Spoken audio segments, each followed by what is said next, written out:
Good evening दोस्तों, good evening. आज हम लोग स्टार्ट करेंगे नया, जो लास्ट हमने टॉपिक पढ़ रहे थे उसी को आगे बढ़ाएंगे। इसमें क्या है, डीपीएसपी है। और डीपीएसपी हमने पार्ट 1 कंप्लीट किया था, जिसमें हमने बताया था कि मूल अधिकार और राज्य के नीति निर्देशक तत्व का क्या डिफरेंस है, यानी फंडामेंटल राइट और डीपीएसपी के बीच में क्या अंतर है। ठीक है, वो भी हमने बताया था। फिर हमने बताया था कि डीपीएसपी कहाँ से लिया गया, किस कंट्री से अडॉप्ट किया गया, वो कंट्री कहाँ से लिया था, इसके बारे में हमने बताया था कि आयरलैंड से लिया गया था, आयरलैंड स्पेन से लिया था। आयरलैंड का संविधान 1937 में बना था, वहां से हमने अडॉप्ट किया था। Got it.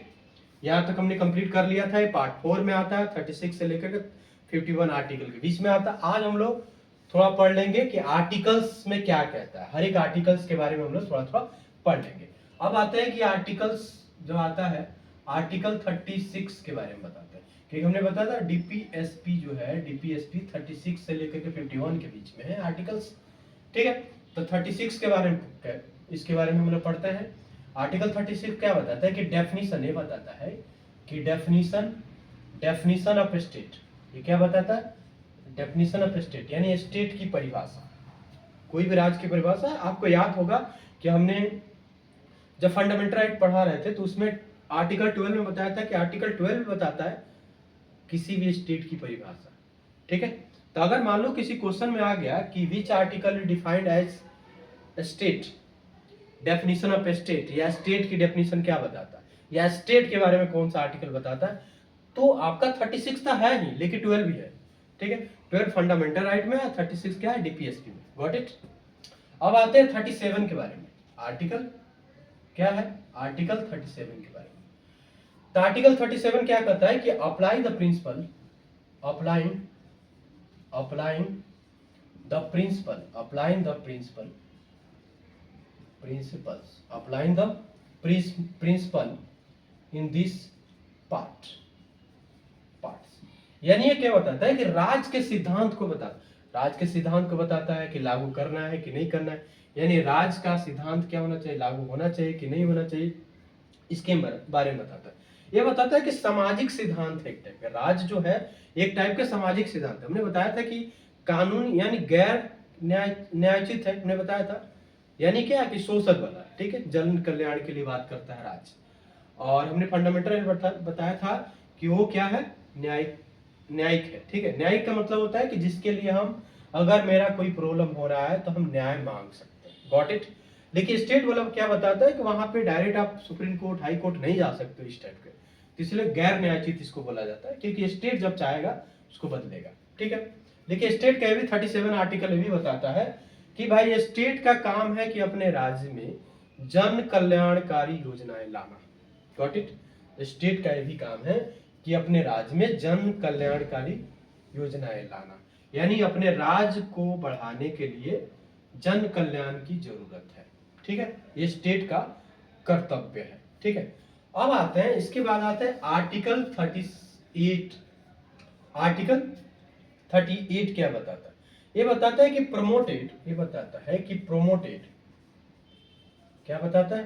Promoted, promoted of the social, promoted of the social. Social का मतलब आपको पता है, सामाजिक। Promoted of the social. ठीक है, ऑफ द सोशल, यानी सोशल का मतलब क्या होता है, सामाजिक। ठीक है, got it. Social for public, public. ठीक है, social for public, public welfare, social for public welfare. ठीक है, पब्लिक वेलफेयर। ठीक है, public welfare by the state, by the state, यानी स्टेट के द्वारा क्या होना चाहिए, स्टेट के द्वारा एक जन कल्याणकारी योजना लाना जरूरी है। ठीक है, अगर जन कल्याणकारी योजना अगर लाते हो, कोई भी स्टेट अगर जन कल्याणकारी योजना अगर लाता है, ठीक है, तो उससे क्या फायदा होगा, ये आएगा कि नागरिकों को सामाजिक, गॉट इट, नागरिकों को सामाजिक तो मिलेगा, उसके साथ आर्थिक और राजनीतिक न्याय भी मिलेगा। गॉट इट, यानी जन कल्याणकारी योजनाएं लाना तो है, उसके साथ साथ अगर जन कल्याणकारी योजनाएं आती है किसी स्टेट में, तो उस स्टेट के जो पब्लिक है, जो लोग हैं, उनको क्या होगा, सामाजिक, आर्थिक और राजनीतिक न्याय मिलेगा। गॉट इट, समझ आ गया हो? प्रमोट करता है social public welfare by the state, उसी को मैंने इंग्लिश में लिखा है, समझ गए। जन कल्याणकारी योजना लाना है वो राज्य का कर्तव्य है, ठीक है। और दूसरी बात है कि अगर जन कल्याणकारी योजना आती है, ठीक है, तो उससे क्या फायदा होगा कि लोगों को, यानी आम आदमी, हमारे और आपके क्या होगा, सामाजिक, आर्थिक और राजनीतिक न्याय मिलेगा। गॉट इट, समझ गए। अब आते हैं, इसके बाद आता है 38, 37 के बाद आता है 38, ठीक है। 36 हमने पढ़ लिया, डेफिनेशन के बारे में बताता है। 37 हमने पढ़ लिया कि सामाजिक सिद्धांत के बारे में बताता है, वो भी हमने बताया कि जन कल्याणकारी योजना लाना है। 38 में वही जन कल्याणकारी योजना के आने से क्या फायदा होगा, तो उसके योजनाएं आने से ये फायदा होगा, लोगों को सामाजिक, आर्थिक और राजनीतिक न्याय मिलेगा, ठीक है। अब आता है कि 37, 38 के बाद, 38 के बाद क्या आता है, 39, ठीक है। तो 39 क्या कहता है कि some policy of principle follow by state, ये कहता है कि some policy of principles followed by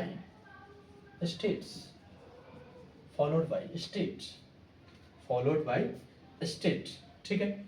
इसका कहने का मतलब है कि फॉलोड बाय स्टेट का मतलब क्या है, कुछ पॉलिसी है, स्टेट को क्या है, कुछ पॉलिसी है, यानी राज्य क्या करेगा कि कुछ एक टाइप के उसका अनुसरण करेगा, कुछ काम करेगा इस टाइप के, ठीक है, कुछ मॉडल सिद्धांत बनाएगा, इस टाइप की कंडीशन है ये 39 में।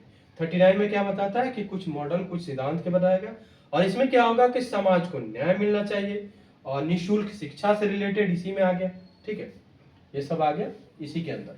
यानी ये बेसिकली क्या बताता है कि policy of principle follow bye, कुछ पॉलिसी बनाएगा, सिंपल, किसके लिए बनाएगा, राज्य के लिए, गॉट इट, कुछ पॉलिसी बनाएगा। अब आता है आर्टिकल 39A, ये थोड़ा सा इंपॉर्टेंट है।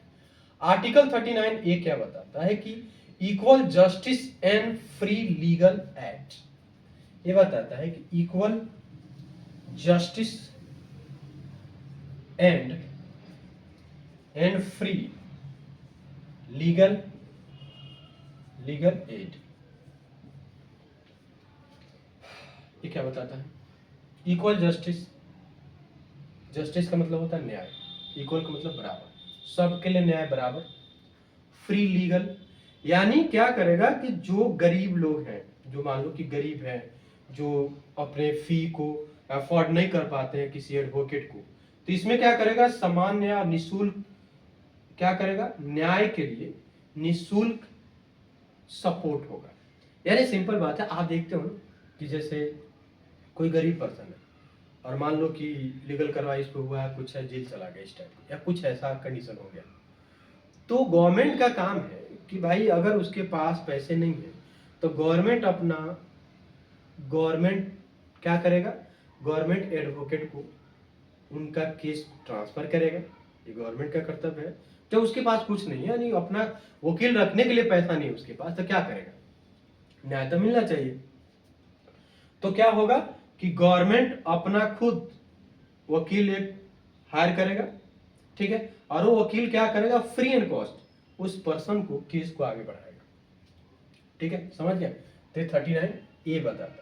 अब आता है 40 में क्या कहता है कि ऑर्गेनाइजेशन ग्राम पंचायत, आर्टिकल 40 में क्या बताता है, ऑर्गेनाइजेशन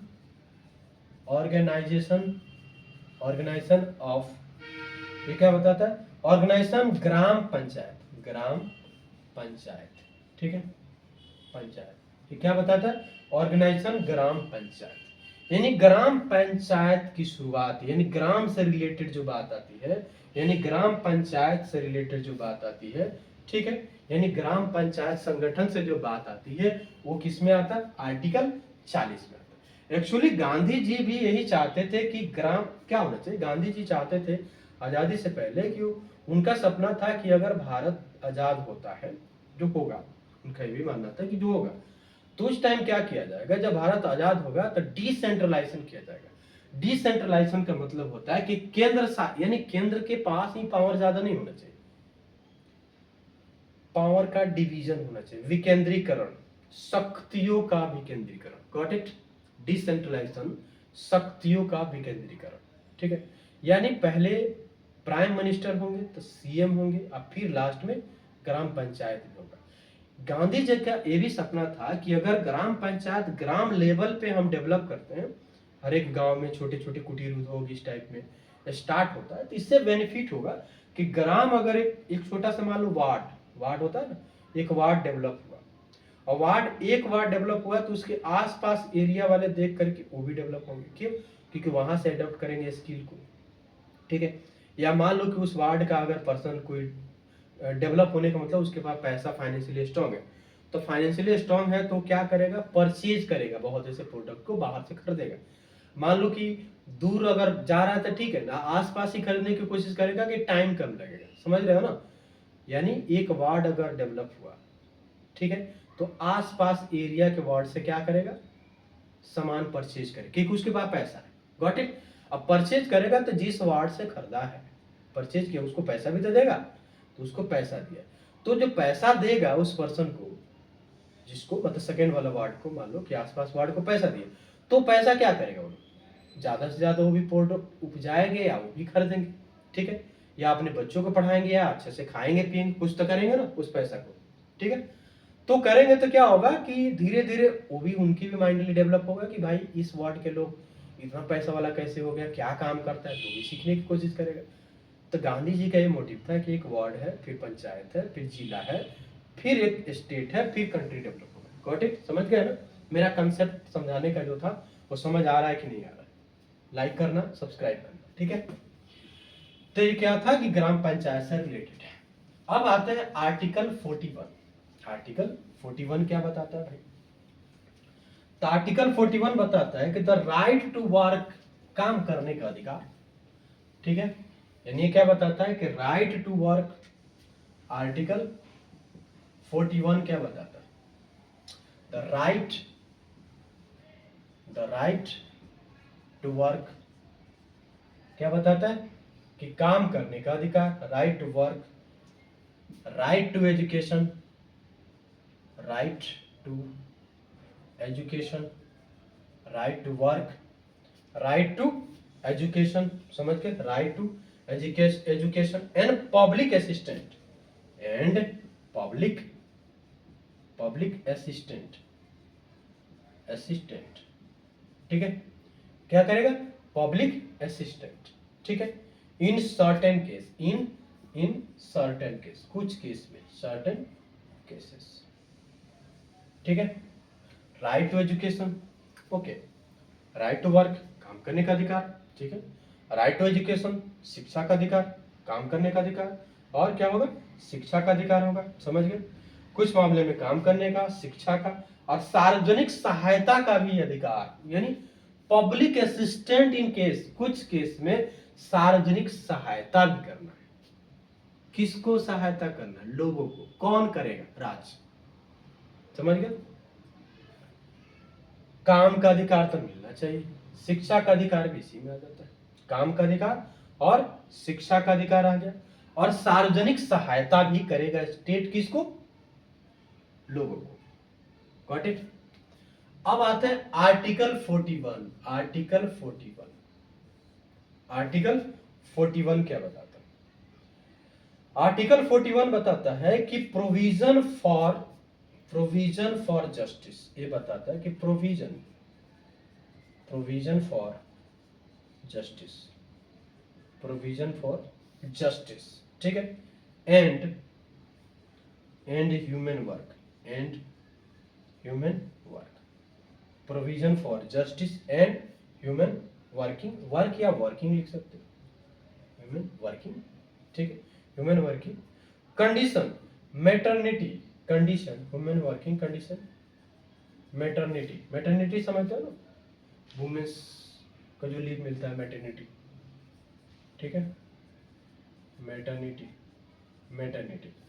ठीक है, मैटरनिटी रिलीफ। Got it? अब इसको मैं समझाता हूं कि क्या है। आर्टिकल 42 क्या बताता है? आर्टिकल 42 बताता है कि काम का न्याय संगत क्या होना चाहिए, यानी काम की न्याय संगत और मानववादी दशाओं का तथा प्रवृत्ति का सहायता मिलना चाहिए। उतना नहीं समझना, प्रोविजन ऑफ जस्टिस, न्याय की बात हो रही है, काम की बात हो रही है, प्रोविजन ऑफ जस्टिस यानी न्याय की बात हो रही है और काम की बात हो रही है, ठीक है। इसमें बताता है, इसमें भी बताता है कि काम तो किसी भी दशा में काम देना है, यानी राज क्या कर्तव्य है कि किसी भी कंडीशन में उसको जस्टिस मिले और काम मिले, जस्टिस मिले और उसको क्या मिलना चाहिए, काम मिलना चाहिए। या इसके लिए क्या होगा कि सहायता भी करे, कौन करेगा भाई, कौन करेगा, राज ही करेगा।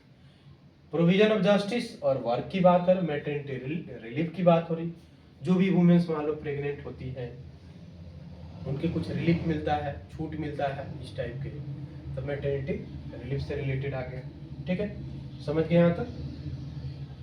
यानी जो उनके कर्मचारी है उससे भी रिलेटेड आ गया। अब आते हैं, आई होप शायद नीचे नहीं दिखता होगा तो ऊपर मैं लिख देता हूँ, आर्टिकल 42। अब आता है कि आर्टिकल 53, आर्टिकल 53 क्या बताता है, सॉरी 43 क्या बताता है, इधर आर्टिकल 43, ठीक है। आर्टिकल 43 क्या बताता है, आर्टिकल 43 क्या बताता है, आर्टिकल 43 बताता है कि living wages etcetera to employee, यानी living wages etcetera to employee, ठीक है। इन इम्प्लाइज लिख सकते हो, बहुत से इम्प्लाई है ना, इसलिए वेजेस एक्सेट्रा, वेजेस के अलावा भी, एक्सेट्रा मतलब वेजेस के अलावा भी।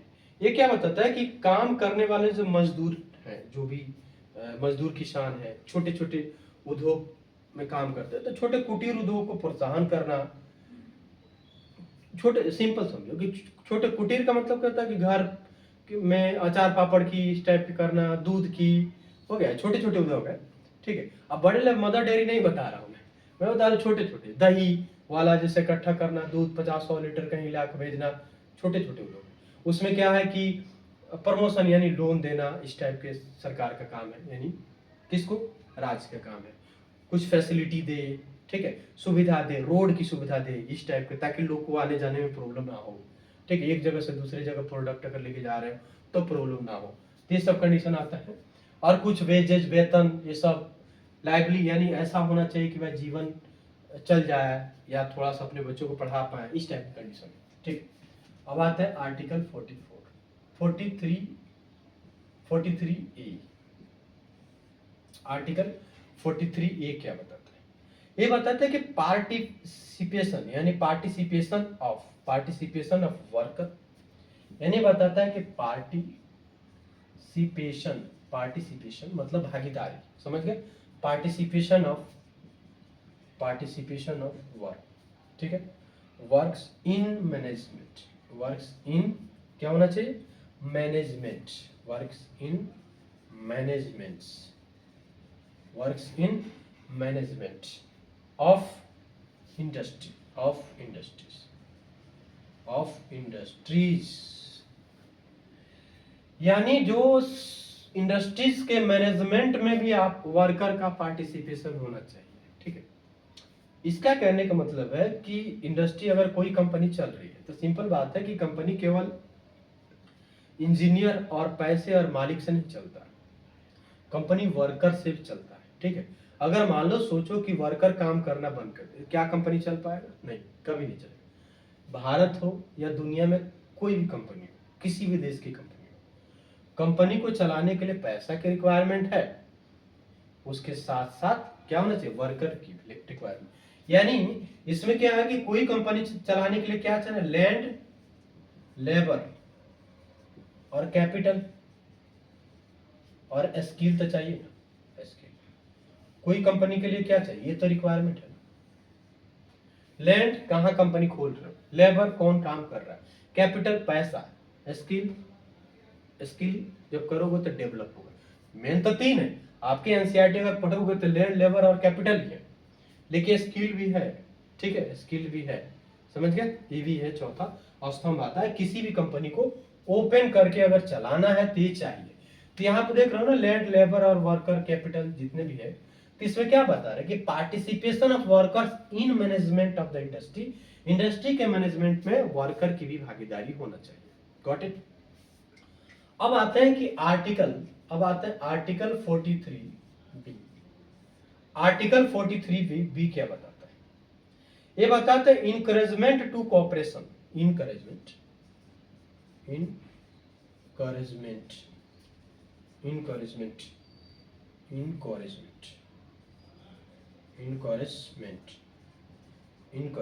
ठीक है, encouragement to cooperative, encouragement to cooperative society, to cooperative societies लिखो, ठीक है, सोसाइटीज। अब पढ़े हो ना, जैसे मैंने बताया था कि आर्टिकल 43 बी में बताता है कि 97th अमेंडमेंट 2011 में किया गया, और उस 2011 में ये लाया गया कि सहकारिता विभाग की, ठीक है, यानी इसमें क्या बताया गया, आर्टिकल 43 बी में ये बताया गया कि सहकारिता मंत्रालय एक आया ना, सहकारिता मंत्रालय, इसका मतलब होता है कोऑपरेटिव सोसाइटी का मतलब होता है सहकारिता मंत्रालय, हिंदी उसको बोलते हैं सहकारिता मंत्रालय। ठीक है, बताते हैं सहकारिता मंत्रालय की स्थापना किया गया 2011 में। इससे क्या बेनिफिट है? एक्चुअली सहकारिता मंत्रालय जो है ना होम मिनिस्ट्री के अंदर आता है। अभी उसके अध्यक्ष अगर बोला जाए तो अमित शाह है, श्री अमित शाह, ठीक है, यानी होम मिनिस्टर भी है, वही आते हैं। ठीक है, तो 97 अमेंडमेंट 2011 में इसको जोड़ा गया, ठीक है, और ये क्या है 43 बी में जोड़ा गया। 43 बी में ए में क्या था, पार्टिसिपेशन वर्कर वाला, और बी में इसको जोड़ा गया। Got it. ये जो था ना ये था 42 अमेंडमेंट 1976 में जोड़ा, यानी पहली बार अमेंडमेंट किया गया तो ये हो गया, फिर उसी को बाद में एक बार अमेंडमेंट किया गया 2011 में तो हो गया। वो क्या था 42 अमेंडमेंट 1976 में ये जोड़ा गया, और 97 अमेंडमेंट 2011 में इसको जोड़ा गया, सहकारिता मंत्रालय। समझ आ रहा? ठीक है, अब आते हैं इसके बाद 43 हो गया, 43 जितना था वो हो गया, इतना एनफ है आपके पेपर के लिए, ठीक है, यानी वनडे पेपर के लिए इतना एनफ है, ठीक है। अब जो भी मेंस का आएगा, जो भी थोड़ा डीपली यूपीएससी टाइप में आएगा इस टाइप पे, तो उसके लिए हम पढ़ेंगे आगे, ठीक है। आप लोग कमेंट कीजिएगा कि पढ़ना है तो हम उसको डिटेल में पढ़ाएंगे, ठीक है। अब आता है आर्टिकल 44 क्या बताता है? ये बताता है कि uniform civil code, uniform civil code, ठीक है, यूनिफॉर्म सिविल कोड की बात। ये क्या बताता है? यूनिफॉर्म सिविल कोड किसके लिए? फॉर सिटीजन के लिए, फॉर सिटीजन, यानी भारतीयों के लिए यूनिफॉर्म सिविल कोड लाया गया। अब आता है कि यूनिफॉर्म सिविल कोड क्या किया गया कि एक्चुअली पहला फर्स्ट जो स्टेट था ना, फर्स्ट स्टेट जो यूनिफॉर्म सिविल कोड यूसीसी जो लागू किया वो था गोवा, ठीक है, वो किया था 1961 में। गोवा यूनिफॉर्म सिविल कोड 1961 में लागू किया। एक्चुअली क्या था उस टाइम पुर्तगीज की क्या था, अंडर था गोवा, यानी पुर्तगाल के अंदर था। Got it? समझ आ रहा है? पुर्तगाल के अंदर था, तो पुर्तगाल ने ही, यानी पुर्तगीज जिसको इंग्लिश में बोलते हैं, पुर्तगीज ने ही सबसे पहले यूनिफॉर्म सिविल कोड लागू किया था। केस था, एक आध केस था, उन कुछ थे नन भाई करके, उनका केस था, उनके पेरेंट, उनके मदर का डेथ हो गया था, फिर उनके संपत्ति में नहीं मिल पा रहा था, संपत्ति नहीं हो पा रहा था क्योंकि मदर और फादर वाली बात था दोनों। तो डिटेल में जब पढ़ेंगे तो उसके बारे में बताएंगे, ठीक है। तो वहां सिविल कोड लागू किया गया, ठीक है। यहाँ वहां बताया गया कि लड़का लड़की का दोनों का शेयर सेम होगा, ठीक है, यूनिफॉर्म सिविल कोड में सबके लिए, हिंदू मुस्लिम सिख ईसाई सभी के लिए एक कानून। इसका मतलब ये होता है। अब ये क्या किया कि पुर्तगीज ने ही 1961 में यूनिफॉर्म सिविल कोड लागू किया था। इसीलिए 2024 में जब फर्स्ट स्टेट हुआ उत्तराखंड, ठीक है, यूके उत्तराखंड 2004 में ये क्या किया, लागू किया यूनिफॉर्म सिविल कोड। इसीलिए बोला जाता है कि फर्स्ट स्टेट है, भारत का पहला स्टेट आजादी के बाद, पहला स्टेट समझना आजादी के बाद जो यूनिफॉर्म सिविल कोड लागू किया उत्तराखंड ने। समझ गए। अब आता है कि आपके दिमाग में आएगा कि सर 1961 भी में तो इंडिया आजाद था, तो फिर आप आजादी के बाद क्यों बोल रहे हो। एक्चुअली जब भारत आजाद हुआ 15 अगस्त 1947 को, समझ गए। लेकिन गोवा जो राज्य था वो पुर्तगाल के अंदर 1961 तक था, आई थिंक 66 तक था, ठीक है। ये कंफर्म मतलब एक बार कर लो, 61 तक तो था ही, इतना कंफर्म है। अब क्या होता है कि 1961 तक था, तो जब आजादी के बाद लगभग 12-14 साल तक पुर्तगाल के अंदर रहा ना, तो उससे पहले जो सिविल कोड लागू हुआ था तो पुर्तगाल नहीं किया था ना, इसीलिए हम बोलेंगे कि पहला स्टेट उत्तराखंड है जिसने यूनिफॉर्म सिविल कोड लागू किया आजादी के बाद। समझ गए, क्योंकि पुर्तगाल ने लागू किया था, अरे भारत ने किया आजादी के बाद। गॉट इट, समझ गए। 2024 में लागू किया उत्तराखंड, ठीक है।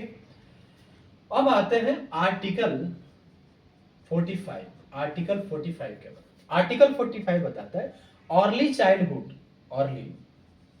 अर्ली चाइल्डहुड, अर्ली चाइल्डहुड, बचपना वाला, स्टार्टिंग के छोटे बच्चे। Early childhood care and education, care and education, care and education, ठीक है। एजुकेशन ऑफ चिल्ड्रेन, ठीक है, चिल्ड्रेन बिलो 6 ईयर, ठीक है, यहां तक देख लेना, बिलो 6 ईयर। मैं बोल देता हूं, शायद नहीं दिखता होगा तो एक बार मैं बोल देता हूं। इसमें मैंने क्या लिखा है कि early childhood care and education of children below 6 साल से पहले, 6 ईयर से पहले क्या है कि बच्चों को जो 6 साल से पहले यानी छोटे जो बच्चे होते हैं उनके लिए क्या होता है, बताया जाता है कि 6 साल से पहले एजुकेशन देना। कैसा एजुकेशन नहीं होता है ना कि बच्चों को देख रेख आंगनबाड़ी टाइप में देख रेख करते हुए उसमें पढ़ाना, इस टाइप के सिखाना, ये सब इसकी कंडीशन आता है, ठीक है। अब ऐसा नहीं कि हायर बना देगा, 6 साल से बच्चे देख रेख यानी केयर के साथ साथ एजुकेशन, इसका मतलब समझ गए ना, प्रोटेक्शन, बच्चों का ध्यान के साथ साथ एजुकेशन देना, आर्टिकल 45 बताता है। अब क्या किया गया कि आर्टिकल 45 को चेंज किया गया, इसमें क्या बदलाव किया गया, ठीक है। तो 86th अमेंडमेंट, 86th अमेंडमेंट 2002 में, 86th अमेंडमेंट 2002, ठीक है। क्या किया गया कि इसमें बताया गया कि भाई 6 साल से लेके के 14 साल के जो बच्चों होंगे, जो भी 6 साल से लेके 14 साल के जो बच्चे होंगे उनको फ्री कॉस्ट, ठीक है, यानी फ्री में एजुकेशन, एलिमेंट्री एजुकेशन यानी प्राइमरी एजुकेशन देना अनिवार्य है 6 साल। और इसको कहां जोड़ा गया, तो फंडामेंटल राइट के आर्टिकल नंबर 21A में जोड़ा गया। समझ गए ना, आर्टिकल नंबर 21A में जोड़ा गया। गॉट इट, आई होप समझ गए होंगे। आर्टिकल नंबर 21A में जोड़ा गया, ठीक है।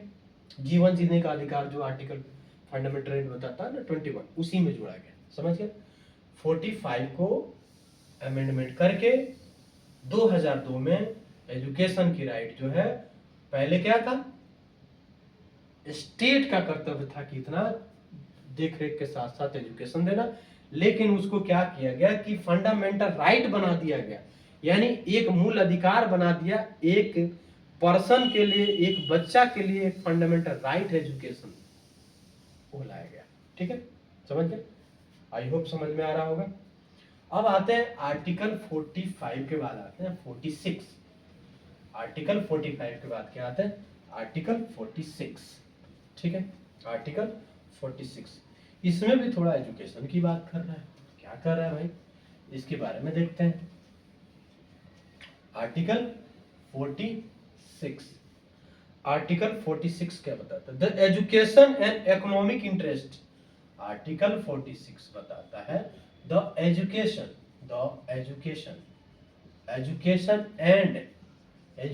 एंड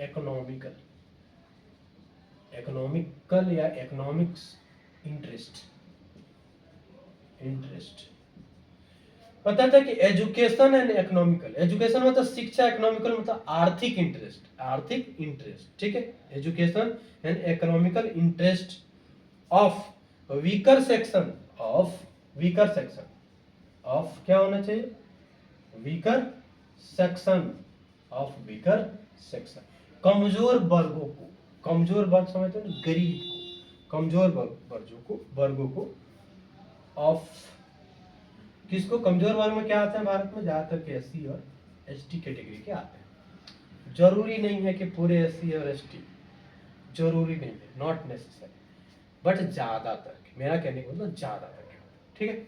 एससी और एसटी वो किस में आता है, वीकर सेक्शन में आता है, ठीक है। एससी और एसटी क्या होता है, वीकर सेक्शन। एससी और एसटी कौन सा है, कम्युनिटी। एससी और एसटी क्या होता है, community, got it. SC ST community are below promoted, are क्या होना चाहिए, बिलो प्रमोटेड,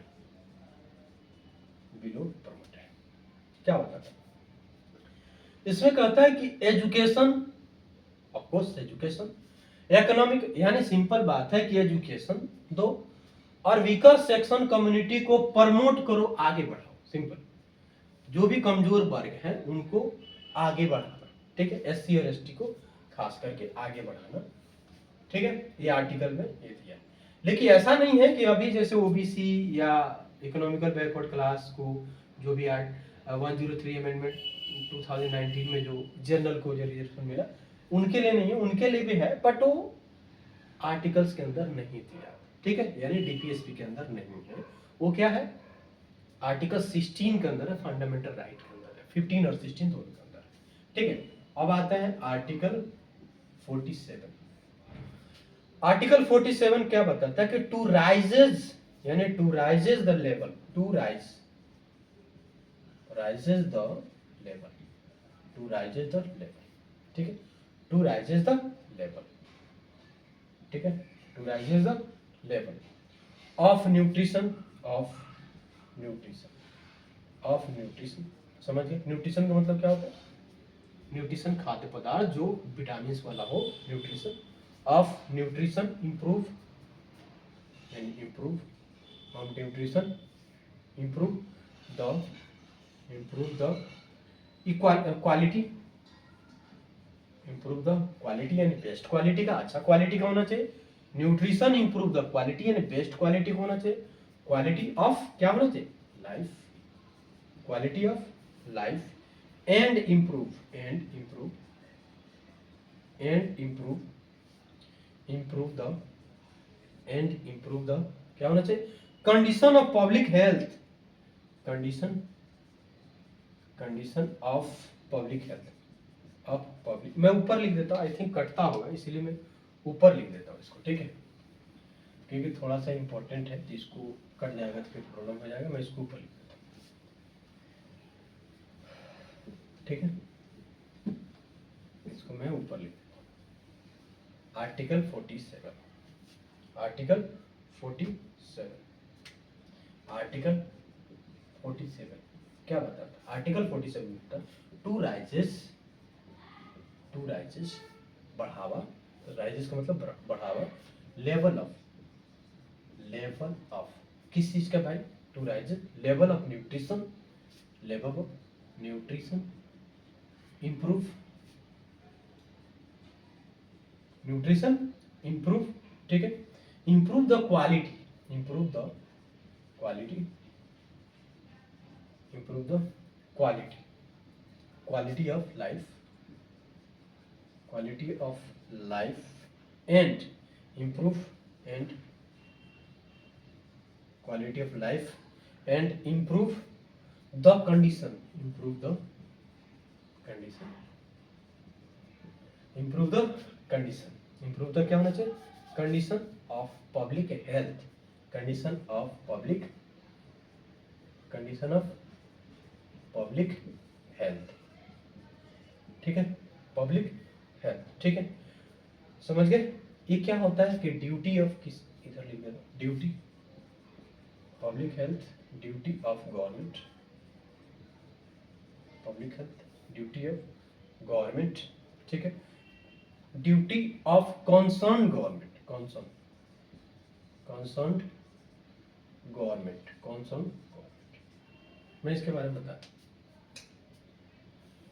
अच्छा, क्वालिटी का न्यूट्रिशन, ठीक है, लाइफ, यानी जब आपका न्यूट्रिशन बढ़ेगा, सिंपल बात है कि आपके क्या होगा, जब भी न्यूट्रिशन बढ़ेगा, सिंपल है, यानी पोषा आहार बढ़ेगा। न्यूट्रिशन मतलब पोषा आहार, खाद्य पदार्थ, जो पोषा आहार अगर बढ़ेगा तो पोषा आहार बढ़ने से क्या होगा, ऊंचा, यानी जब भी होगा तो जीवन स्तर ऊंचा होगा, और जब जीवन स्तर ऊंचा होगा तो स्वास्थ्य ऊंचा होगा, और स्वास्थ्य ऊंचा करना, जीवन स्तर को बढ़ाना, पोषा आहार की पूर्ति करना राज्य का कर्तव्य है।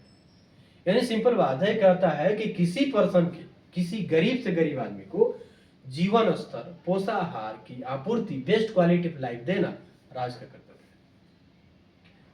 अब आता है, हमने फंडामेंटल राइट में पढ़ा था, उसमें हमने क्या पढ़ा था कि बेस्ट क्वालिटी का लाइफ होना चाहिए। आर्टिकल 21 में बताता है जीवन जीने का अधिकार, ठीक है, पोल्यूशन ना हो। मैंने ये भी सिखाया था कि जब भी कोई आर्टिकल पढ़ते हो फंडामेंटल राइट के बारे में, जब भी कोई पढ़ते हो और लगता है कि यार ये समझ नहीं आ रहा है, किस में आएगा किस में, 90% रहता है 21 आर्टिकल में डाल देना। कोई ऑप्शन आएगा 21 डाल देना, बोलेगा कि इस XYZ कोई भी लाइफ या कोई भी राइट पूछ रहा है 21 में डाल देना, ठीक है, समझ गए। अब आते हैं, मैंने बता रहा हूँ कि 100% 90% सही होते हैं, ठीक है। आर्टिकल 48, आर्टिकल 48 में क्या बताता है कि organisation of agriculture and animal husbandry, organisation of agriculture, organisation of agriculture and animal husbandry, animals husbandry, ठीक है, एनिमल हस्बेंड्री की स्थापना करना। ये क्या बताता है कि कृषि एवं पशुपालन का संगठन करना, कृषि एवं पशुपालन का संगठन करना, कृषि एवं पशुपालन का संगठन करना, ठीक है, समझ गए। आर्टिकल 48 बताता है। अब आता है कि आर्टिकल 48 के बाद आता है article 48A, article 48A 42 amendment. ध्यान रखना कि जो भी ए आएगा ना, ए ज्यादातर के ए आएगा, बी ए ज्यादातर के ए, 41A सॉरी तो 43A, इस टाइप के जब भी कंडीशन है समझ ना, 42 अमेंडमेंट या 44 अमेंडमेंट किया, ठीक है। अब आते हैं आर्टिकल 48A, पर्यावरण से रिलेटेड है। ये क्या बताता है कि environment conservation, environment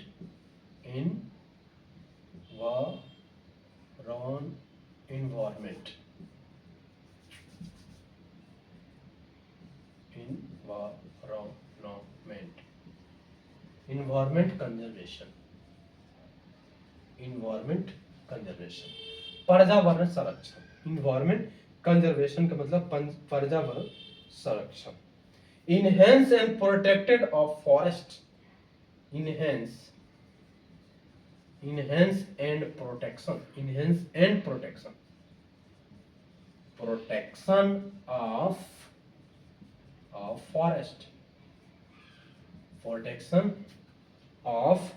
forest, and wild life, समझ गए। यानी पर्यावरण संरक्षण करना, साथ साथ फॉरेस्ट एंड वन्य जीव अभयारण्य का भी संरक्षण करना। सिंपल समझ लेना कि 48 आर्टिकल में पर्यावरण से रिलेटेड है, 48 में क्या एग्रीकल्चर से रिलेटेड है, एग्रीकल्चर ऑर्गेनाइजेशन यानी एनिमल हस्बेंड्री से रिलेटेड है, 48A में पर्यावरण से रिलेटेड है। क्वेश्चन आएगा, ये जब भी ड्यूटी पढ़ेंगे तो कंफ्यूज हो जाओगे कि कौन किस में नहीं है। 48A पर्यावरण से रिलेटेड है, इन्वायरमेंट से रिलेटेड है, अब 48 AP नहीं 8 एनिमल हस्बेंड्री से रिलेटेड है। गॉट इट, यहां तक समझ आ गया। अब आते हैं 49, आर्टिकल 49। आर्टिकल 49 क्या बताता है कि प्रिजर्वेशन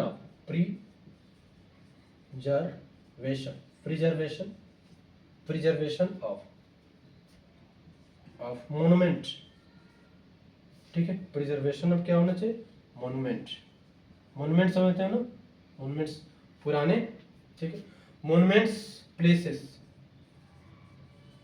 पुराने हेरिटेज, समझ रहे हो ना, मोनुमेंट प्लेसेस, पुराने प्लेसेस, ठीक है, एंड ऑब्जेक्ट्स,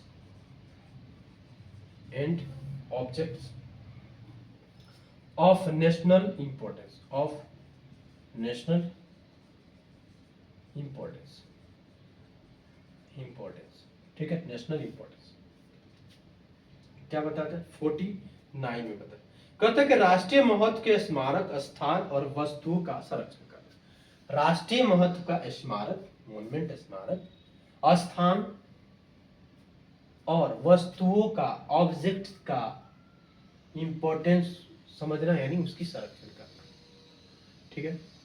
ये क्या है, मोनुमेंट से रिलेटेड है। जब हम ड्यूटी पढ़ाएंगे तो उसमें कंफ्यूजन हो जाओगे क्योंकि उसमें भी हेरिटेज आ रहा है, ठीक है, तो उसमें कंफ्यूजन नहीं होना, इसलिए यहां समझ लो कि 49A में बताया कि प्रिजर्वेशन ऑफ मोनुमेंट, ऐतिहासिक, ठीक है, मोनुमेंट्स, प्रिजर्वेशन ऑफ मोनुमेंट्स, ठीक है, इसमें क्या बताता है कि राष्ट्रीय महत्व और जगह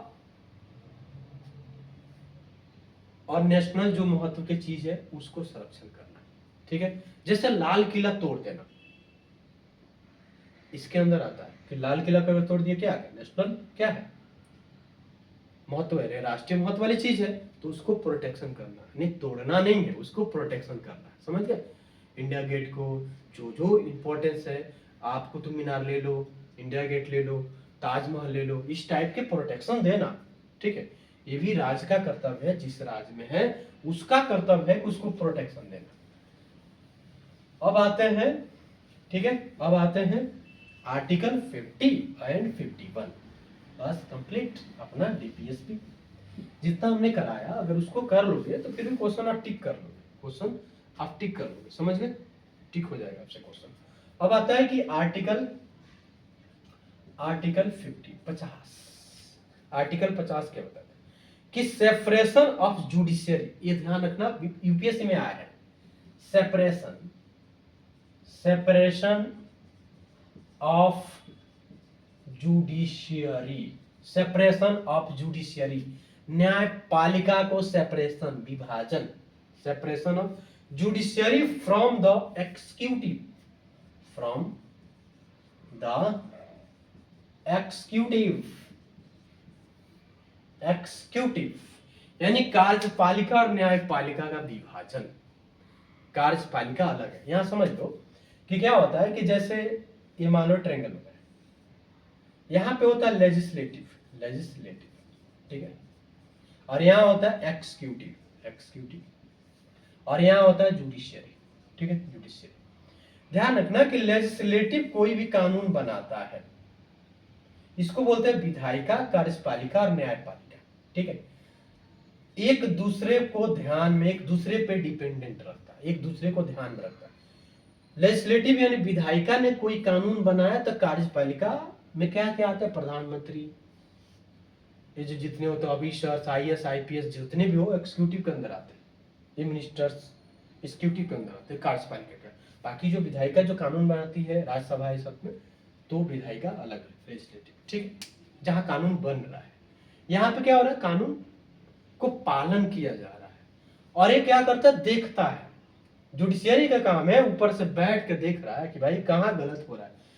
अगर मान लो कि विधायिका ने कोई कानून बनाया, अगर वो कानून किसी पर्सन के फंडामेंटल राइट के नुकसान कर रहा है, आर्टिकल 12 याद करो, अगर नुकसान कर रहा है तो जुडिशियरी क्या करेगा, उस कानून को जीरो कर देगा, समझ गए, जीरो, गॉट इट, समझ है। तो जुडिशियरी देख रेख करता है कि क्या किसी पर्सन के फंडामेंटल राइट का नुकसान हो रहा है इस कानून से, अगर हो रहा है तो कानून खत्म, ठीक है। अब आते हैं कि आर्टिकल 51, आर्टिकल 51 में क्या बताता है कि प्रमोशन ऑफ इंटरनेशनल, यानी प्रमोशन ऑफ इंटरनेशनल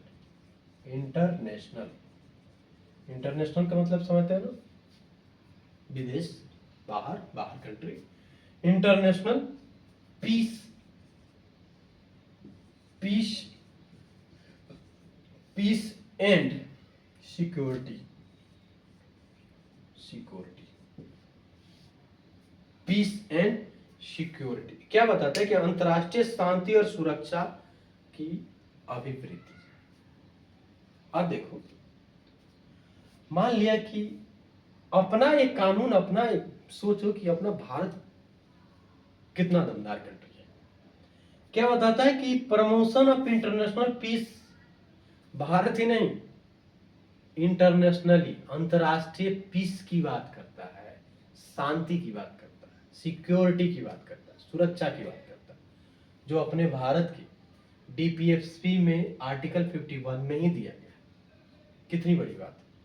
यानी अपना तो सुरक्षा है, साथ साथ अंतरराष्ट्रीय पीस भी होना चाहिए, विदेश में भी शांति होना चाहिए। ऐसा नहीं कि हम ही शांत रहे बाकी लोग लड़ते रहे, ऐसा नहीं।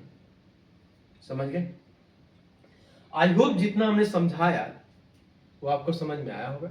अगर समझ में आता होगा, 1% भी अगर आपको बेनिफिट हो रहा है तो प्लीज यार लाइक कर देना, क्योंकि लाइक करने में, सब्सक्राइब करने में पैसा नहीं लगता, ठीक है। और आप लोग देखा करो, क्योंकि आप लोग देखोगे तो सिंपल हम भी मोटिवेट होंगे और बनाएंगे। मैंने कल ही की क्लास में क्या बताया था, मैंने बताया था कि भाई नॉलेज ठीक ठाक है, माता जी का आशीर्वाद है, ठीक ठाक है, बट ध्यान रखना कि प्लेटफॉर्म अभी ये क्या है, स्टार्ट किया हूँ, नया है, ठीक है। तो नया है तो आप लोग देखोगे, सब्सक्राइब करोगे तो धीरे धीरे करेंगे हम लोग, यहीं से बहुत कुछ कर लेंगे। आप लोग थोड़ा बिलीव रखना कि यहीं से हम लोग बहुत कुछ अच्छा कर लेंगे लाइफ में, ठीक है। समझ आ रहा है? आई थिंक समझ में आया होगा, ठीक है। थैंक यू, धन्यवाद, बहुत बहुत धन्यवाद, थैंक यू।